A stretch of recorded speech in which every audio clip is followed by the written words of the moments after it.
Hi guys, मैं हूं शांतनु और यार एक बात तो हैंड्स डाउन अनडिनाइबल है और वो ये है कि ये जितने भी ओटीटी प्लेटफॉर्म्स हैं, इनफैक्ट ये पूरा का पूरा ओटीटी कल्चर है, इसका एज ऑडियंसेस हम सबको सबसे बड़ा गिफ्ट ये रहा है कि ये ओटीटी कल्चर लाइमलाइट में लेके आया बॉलीवुड में एग्जिस्ट कर रहे एक ऑल्टरनेटिव बॉलीवुड को। ओटीटी के द्वारा इस ऑल्टरनेटिव बॉलीवुड ने हमारे को दिखाई कहानियां जो थी काफी रूटेड, काफी relatable and most of all made extreme sense. और 2016 से लेके 20 तक पीक टाइम था कि भैया ओटीटी पे बहुत बढ़िया कहानियां दिखाई जा रही है, वेब सीरीज बहुत अच्छी थी, फिल्में जो ओनली मेड फॉर ओटीटी थी वो भी बहुत अच्छी थी। और ये देख के सब कुछ ना ये लग रहा था कि यार ठीक है, अब बॉलीवुड फाइनली चेंज होगा। बट देन अब चल रहा है पोस्ट पैंडेमिक वाला era. And let's be very brutally honest about the fact here कि भैया जो फिल्में अब हमें दिखाई जा रही हैं मसाला मास एंटरटेनमेंट के नाम पे, उनका ना कोई सर है ना पैर है। इन शॉर्ट उनको धूम चूतड़ क्रिंज फिल्में बोला जाता है। और जिस हिसाब से इन छपरी फिल्मों को सेलिब्रेट करा जा रहा है, लाखों करोड़ों खर्चे जा रहे हैं इनकी मार्केटिंग पे, इसके चलते इसको मद्देनजर रखते हुए गुलमोहर जैसी डिजर्विंग फिल्में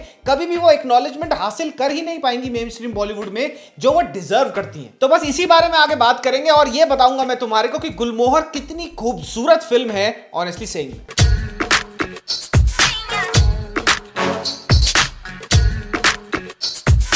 ये पिक्चर नहीं है, ये पिक्चर है वो छोटी सी खुशी जो हम सब ने बचपन में महसूस करी है जब हमारी निक्कर की जेब में से निकल आता था एक 10 रुपए का पुराना नोट। ये पिक्चर नहीं है, ये पिक्चर वो तसल्ली है जो हम सब ने महसूस करी है जब हमने अपनी पहली नौकरी से कमाई हुई पहली सैलरी अपने माँ बाप के हाथ में थमाई। ये पिक्चर नहीं है, ये पिक्चर है वो सुकून जो हम सब ने महसूस किया है जब भी हम परेशानी में हो और हमारी माँ या हमारे पिताजी आके हमारे कंधे पे हाथ रख के हमारे को ये दिलासा दे दे कि सब कुछ ठीक हो जाएगा।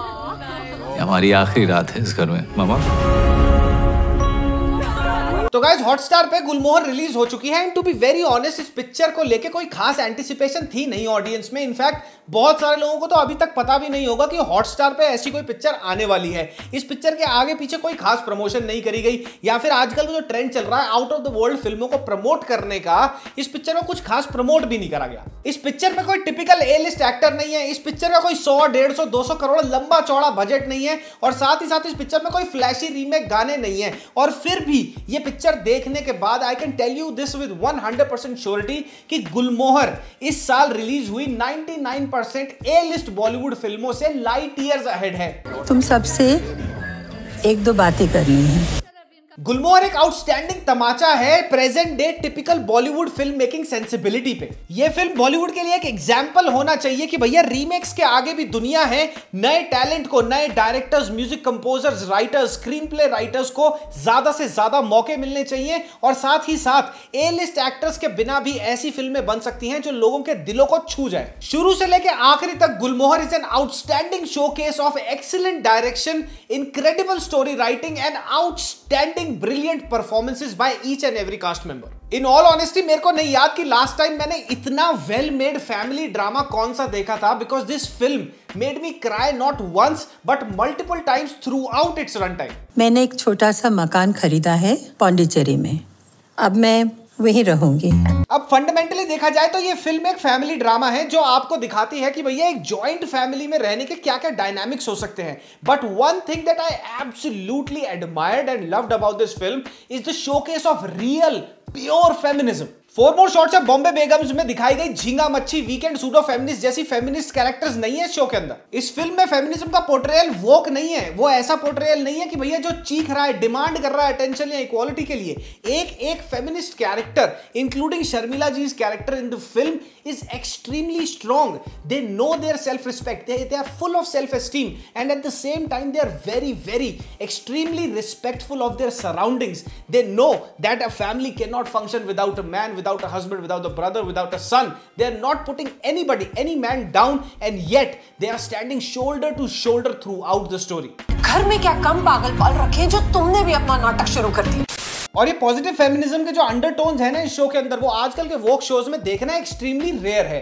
फॉर एग्जाम्पल 4 more शॉट्स में फेमिनिज्म का कैसे पोर्ट्रेयल दिखाया गया है ओवर द ईयर्स, वो हम सबको पता ही है कि भैया रिलेशनशिप में थोड़ी सी ऊपर नीचे हो जाए, थोड़ी सी टेंशन हो जाए तो चीटिंग कर लो और फिर चीटिंग करते हुए पकड़े जाओ तो मेंटल हेल्थ का एक्सक्यूज देके उसको जस्टिफाई कर दो, एक नहीं मल्टीपल चीटिंग्स को जस्टिफाई कर दो, अपने घर वालों को डिसरिस्पेक्ट कर दो, खुद औरत होते हुए एक दूसरी औरत का घर उजाड़ दो। तो वहां पे ऐसा फेमिनिज्म दिखाया गया है। गुलमोहर में जो फेमिनिज्म दिखाया गया है that's a breath of fresh air. और सारे के सारे मेल कैरेक्टर्स हैं जो शो के अंदर, वो ऐसा नहीं है कि अगर फेमिनिस्ट बीवी है, फेमिनिस्ट दादी है, फेमिनिस्ट फेमिनिस्ट माँ हैं तो वो दब के रहेंगे, ऐसा कहीं पे भी नहीं है।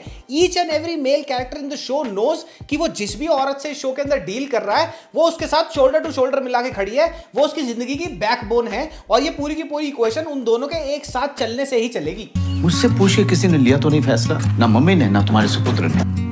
फिल्म के क्लाइमेक्स में एक शॉट है जहां पे जितनी भी फीमेल कैरेक्टर्स हैं उनको बड़े ही सटल तरीके से फोरफ्रंट में लेके आया जाता है स्टोरी के, right next to the men who are already struggling with something in the story. और वो इतना ब्यूटीफुली डन है ना that I don't think so any man who respects women should have any problem with that. ये हमारा घर था जो हमने ईंट पत्थरों से नहीं रिश्तों से बनाया था। अडॉप्शन, होमोसेक्सुअलिटी, बाइसेक्सुअलिटी, इन सारे टॉपिक्स पे भी टच अपॉन करा गया है स्टोरी के अंदर। And what's very fresh to see कि उन सारे टॉपिक्स का जो अप्रोच लिया है इन्होंने वो बहुत ही लॉजिकल है। बहुत अच्छी तरह फिल्म में एक्सप्लेन करती है कि पर्सनल इंडिपेंडेंस का मतलब ये नहीं होता कि तुम अगर इंडिपेंडेंट हो तो तुम अपने रिलेशंस को डिसरिस्पेक्ट करोगे। और एक एज ओल्ड इरिटेटिंग नोशन को भी तोड़ा जा रहा है फिल्म के अंदर, जो ये है कि भैया अगर एक जॉइंट फैमिली में रहने वाले 2-3 परिवार एक मकान में रहना नहीं चाहते, अब अलग अलग मकानों में रहना चाहते हैं, तो उसका मतलब ये नहीं है कि घर के अंदर कला कलेश है। उसका मतलब ये भी हो सकता है कि प्यार अभी भी उतना है, but all of them have mutually agreed upon living separate lives. मैं चाहती हूँ इस बार की होली हम सब साथ मनाकर इस घर से निकलें।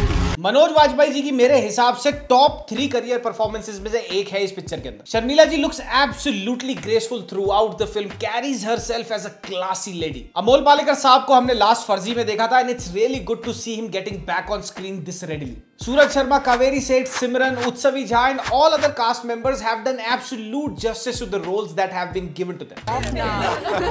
Your husband always ruins my photos. चल आजा चाची के साथ, चलो चलो। फिल्म के डायरेक्टर हैं राहुल वी चिट्टेला और फिल्म के राइटर हैं राहुल वी चिट्टेला एंड अर्पिता मुखर्जी। और भाई मैं एक ही बात कहूंगा इन दोनों को, that thanks for bringing this film to life. बहुत ही बेहतरीन गाने हैं पिक्चर के और जिस हिसाब से उन गानों को फिल्माया गया है, जिन सीक्वेंसेस के ऊपर उन गानों को फिल्माया गया है, वो उन गानों को और भी मेमोरेबल बना देता है। मखमल से जिस्मों पे कलियों की बरखा छाए। तो भैया अगर तुम मेरे से ये बात पूछो कि ये पिक्चर फैमिली के साथ बैठ के देखने वाली है, तो मैं यही बात कहूंगा कि यही एक पिक्चर है जो बहुत लंबे अरसे में आई है, जो फैमिली के साथ बैठ के ही देखनी चाहिए। नहीं तो पठान, किसी का भाई किसी की जान, तो ऐसी फिल्में हैं अपने माँ बाप को ले जाओ तो माँ बाप घुसंड मारे, कोनी मारे तुम्हारी गुद्दी पे और बोले साले इतना पढ़ाया लिखा है तेरे को ये पिक्चर देखने के लिए। ये film traditional Indian family and traditional Indian value structures और मॉडर्न आउटलुक को एक ही गाड़ी में साथ में बिठाती है और वो देखने में आपको बहुत मजा आएगा। मुझे तो बहुत मजा आया, मैं बहुत हद तक रिलेट भी कर सका क्योंकि मैं भी एक घर में रहा था पूरे 27 साल। तो इस घर में भी जो दिखाया गया है वो 30 साल रहते हैं और बाकी की कहानी आप खुद देख लेना। मेरे हिसाब से बहुत बढ़िया पिक्चर है, जाके देखो, मजा आ जाएगा। हम मिलते हैं हंसिका मोटवानी के रोस्ट में, तब तक के लिए मामा मियां लजानिया पप्पी, बाय बाय। पैंट वैंट की बात मत करो यहाँ पे, गंदी बात वो अगली बात में करेंगे। Bye bye.